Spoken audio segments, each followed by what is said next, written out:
Welcome back to BlockShow Singapore 2019. If you don't recognize this face, I'm sorry, you need to be someplace else.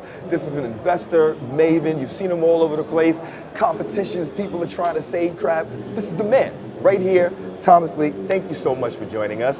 We appreciate having you here. Yeah. You went on stage, you talked about a lot of things, you're an active investor. What's your sweet spot? Tell us about Fundstrat, please.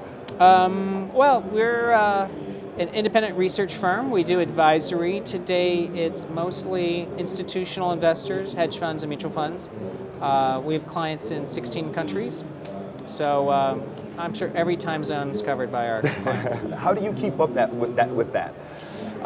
Well, we work really closely with our clients. So I would say that, we're considered really a trusted advisor to a handful of funds. I think collectively our clients represent over 80% of actively managed assets in the world. So it's, really all the big firms. So right now, what's really gravitating towards you as you're sitting around and people, what's gravitating towards you? Yeah. Well, I think, it's always good to be doing conferences in Asia because Asia crypto is completely different than US crypto or Western crypto.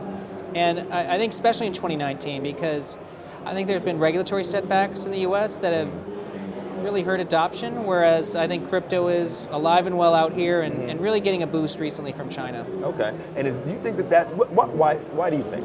Why is China so behind this right now? Your opinion?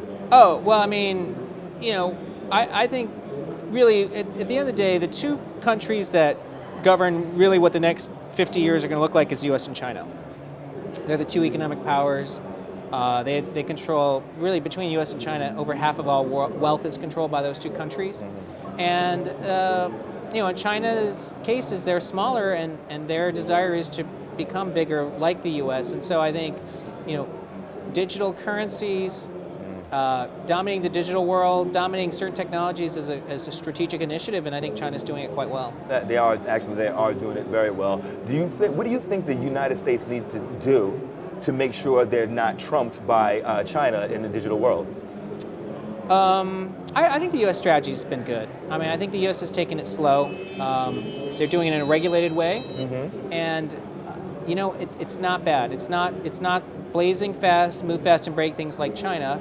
But at the end of the day, the U.S. has a different priority. They got to protect U.S. consumers. Okay.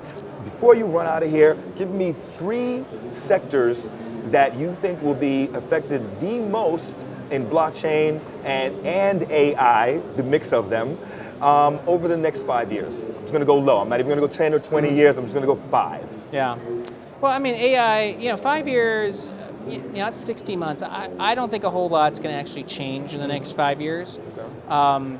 But in the next 10 years, I think there'll be, massive changes, both in traditional industries where it involves, people collecting data and looking at data, to, actual industries that involve repetition and error. So I think a lot of things are at risk in the next 10 years. But the next 5 years, I'm not sure much, actually. Okay, all right. Well, thank you so much. I know you have to run. It's always a pleasure, sir. Yeah, I look forward to talking to you a little bit more. Okay, take care.